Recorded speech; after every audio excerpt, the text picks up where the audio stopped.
Formula One is heading out to Shanghai, China for the first time since the 2019 season for round number 5 of the 2024 season. This race right here is going to be a big unknown because we have seen many big changes since 2019. For instance, we have seen many different drivers come and go to the grid, and we have seen new regulations because last time we raced in Shanghai, China, we saw the Mercedes, the Silver Arrows on top, and that's more than likely not going to happen this time around because they completely missed this new set of regulations, and they're not working out for Mercedes at all. But fingers crossed for 2026 because I believe, just because of the rumors I've been hearing, I don't know about y'all, Mercedes may be back on top once again, but that's many years down the road. But today I am here to give y'all my full-on predictions for the 2024 Chinese Grand Prix. Hopefully you enjoy, and on to the intro we go. I'm Chase Briscoe, driver number 14 Ford Mustang for Stewart Haas Racing, and you're watching William Blackwell on YouTube.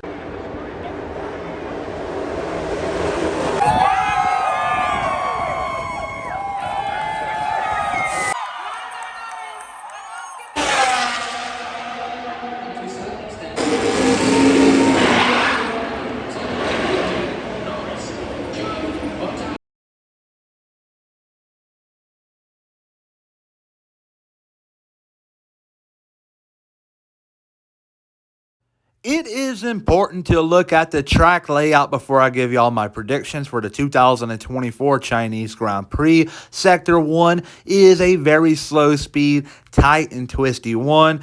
Sector 2 is high speed corners. In Sector 3, you start off pretty slow. You got that long straightaway to the hairpin, then you got a slight kink to the start and finish line. There's a lap in China. The fastest lap time was Pierre Gasly in 2019 at 1:34.742. I believe times are going to be way quicker this time around. You heard it from me first. The 2024 Chinese Grand Prix is going to be a top 5 race of the season. Out of the 24 race calendar, this is going to be a top 5. Mark my word. Remember this video at the end of the year. But cutting to the chase, the driver that's going to be on the top step at the podium this weekend in Shanghai, China is going to be no other than Max Verstappen. Verstappen is dominating right now, and on his best day, there's hardly anyone on the grid that can stop him. I believe the only driver that can at the moment is Carlos Sainz, and if Verstappen did not have that DNF in Melbourne early on, I believe Sainz would have still held on to the lead and won the Grand Prix. That's just what I'm thinking here. You may disagree, but everybody's entitled to their own opinion. But Max Verstappen wins the Chinese Grand Prix, and he'll also win the sprint race. Second place here, though, is going to be Lando Norris. I believe the McLaren is going to be a feisty machine here in Shanghai, China. I believe the car is going to work really well with the low-speed corners, and there you go. McLaren on the second step of the podium with Lando Norris. Third place, though, is going to be Sergio Perez. Sergio Perez right now is in an interesting position, and I believe not a lot of people want to credit him, but he is doing really well to start the 2024 season.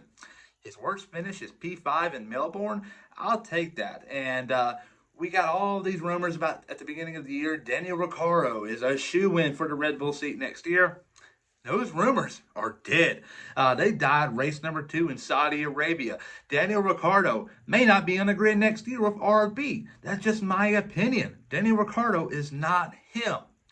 But we see Liam Lawson turn heads last year in 2023 for the select few Grand Prix. He filled in for Daniel Ricciardo. And Yuki Tsunoda at the moment is doing really well, but I believe not good enough for the Red Bull seat. He's still having some mishaps here and there, and at the Red Bull seat, you cannot afford to have a mishap at all, and you'll be cut. Just ask Pierre Gasly and Alex Albon. But I believe Sergio Perez is doing well at the moment to the point where they may re-sign him, and that right there is a big ask because you got Carlos Sainz in the free agency world, and you're possibly going to have Fernando Alonso, and those are two great drivers, but I believe that's a big risk to pick either of them one up because they're going to want to go championship hunting and they don't want to disrupt your star driver Max Verstappen. So Sergio Perez is a great wingman, if you will. So they're going to do everything they can to keep on Sergio Perez in the seat in 2025.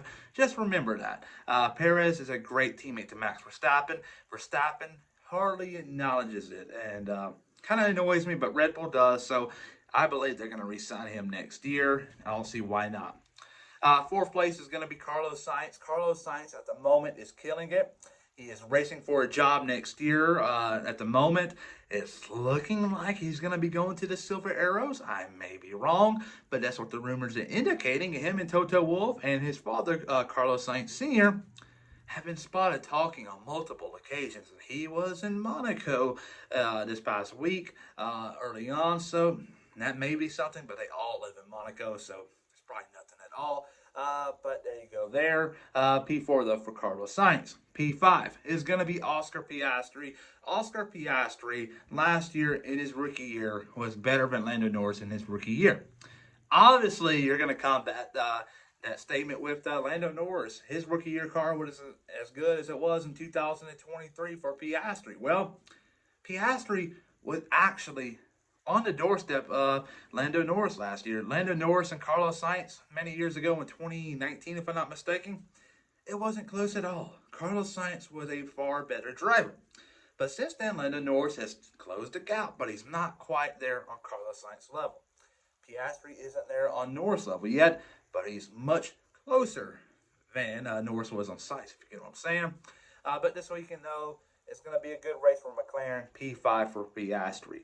P6, though, is going to be Fernando Alonso. Fernando Alonso in the Aston Martin right now is a mid car. Nothing great, nothing bad, just mid. It's going to have a couple of good runs here and there. They may steal a podium at Monaco or Zandvoort or maybe Budapest, Singapore. Those types of tracks where it's going to be tight corner. Those are really the only chances I see Aston Martin getting a podium at this point in time. Obviously, upgrades can happen and change your season, just as McLaren from a year ago. But I believe at the moment, P6 is the ceiling for Fernando Alonso. Maybe P5. I say P5 is the ceiling. P6 is a good finish, though, for him. But P7 is going to be George Russell. George Russell, at the moment, is kind of leading Mercedes team, and he has to because he's going to be the lead driver next year. When Lewis Hamilton goes to Ferrari, it's going to be George Russell's team in Mercedes, regardless of who the other driver is. They can bring in Fernando Alonso, they can bring in Carlos Sainz. It is George Russell's team. They're going to build the car around him and to his liking. So they better get used to it, and George Russell has to step up, and he's doing that right now. P7 is not good. Don't get me wrong. But for Mercedes right now, that car, P7 is an exceptional job. P8, though, is going to be Charles Leclerc, and Charles Leclerc is going to have back-to-back tough weekends. Had a rough outing in Japan. He's going to have a rough one in Shanghai. But there you go there. And Lewis Hamilton is going to get P9. Not a good result, but you're getting points at this point in time. Obviously, they're going to hope for a big swing in upgrades because Mercedes right now is going to be a pretty tough battle. I don't see them going up to P2 at this point in time. Things can change, but P3 has to be the ceiling. P2 is far out of reach. Let alone P1. P1 is out of reach for McLaren, Ferrari. Nobody's going to beat Red Bull. Let's just be honest here. But we'll see how things go. Hamilton, P9. P10, this is going to be an interesting one. Yeah, you got your top 5 teams. You got Red Bull, Ferrari, McLaren, Mercedes, and Aston. But Aston, though, they have a weakling by the name of Lance Stroll, and he is not going to be in the top 10. It's going to be a toss-up. It's going to be one of the mid-teams. And I believe the driver that's going to get in 10th place is going to be Kevin Magnussen in the Haas. The Haas team has stepped it up this year. They fired Gunther Steiner last year, brought in Ao Komatsu, and he has turned the whole team around, if you will. I believe with Gunther Steiner, it was a bunch of finger-pointing, if you will, blaming other people for your mistakes. But Ao Komatsu has stepped up to the plate and put all the pressure on himself. And right now, the car is doing way better than he expected it to at the beginning of the year. Remember, in preseason testing, he expected for them to be the slowest car on the grid in Bahrain and Saudi. And when they brought a few upgrades in, they'll work their way up. But they're ahead of the game, and I like where Haas is heading at the moment. I believe their trajectory is much higher with him as a team principal than Gunther Steiner was. But there you go, Kevin Magnussen, P10. And that's a solid top 10, if you will. Verstappen, Norris, Perez, Sainz, Piastri, Alonso, Russell, Leclerc, Hamilton, and Magnussen. P11, you cannot name a more dynamic duo. You got Shaq and Kobe, Brady and Gronk. You can name them all. Yuki Tsunoda and P11 is a great duo. It seems like it happens every single weekend. But yeah, Yuki Tsunoda, P11. P12 is going to be Nico Hulkenberg. He's going to be a big name here in the coming weeks as contract negotiations start for 2025 because we see the Kick Sauber team having 2 drivers with expiring contracts, and they're going to be going to Audi in 2026 with the new regulations, and they're going to want to have a German driver, and Nico Hulkenberg could very well be that guy as he is going to become a free agent this year. So he's going to have to impress a lot of people, in my opinion, in the next month and a half. But Lance Stroll, P13, Alex Albon, P14, Esteban Ocon, P15, P16, Valtteri Bottas, and P17, Logan Sargent, P18, Zhou Guanyu in his home race, more than likely his last home race. I just believe it's going to be a tough one. The pit stops right now for Sauber are very, very slow, and that issue is not going to get fixed anytime soon. You hate to see it, but it's reality, and a P18 is more than likely going to be his result, in my opinion. P19, Pierre Gasly, and P20, Daniel Ricciardo. A lot of people, all right, here, we're 4 complete races into the year, and Daniel Ricciardo is well off pace, and we're acknowledging that. The one thing where a lot of us are failing to acknowledge is that Pierre Gasly, I'm wearing his hat, but Pierre Gasly, he is really, really bad off. Esteban Ocon, yeah, the Alpine car is horrendous to drive. It is horrible. It's horrific, if you will. Esteban Ocon is still making the most out of it. Pierre Gasly, I haven't really seen him do much at all with this car yet. Is it time to start questioning his role with the team moving forward?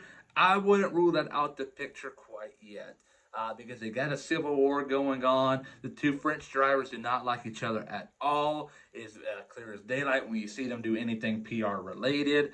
But there you go there.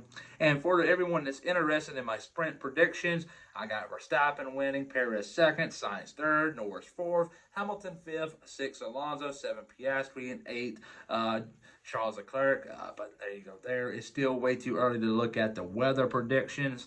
But it's going to be an exciting Grand Prix, in my opinion. Hopefully, y'all tune in and watch it. Hopefully, my picks turn out to be correct as well. But everybody have a great, phenomenal day.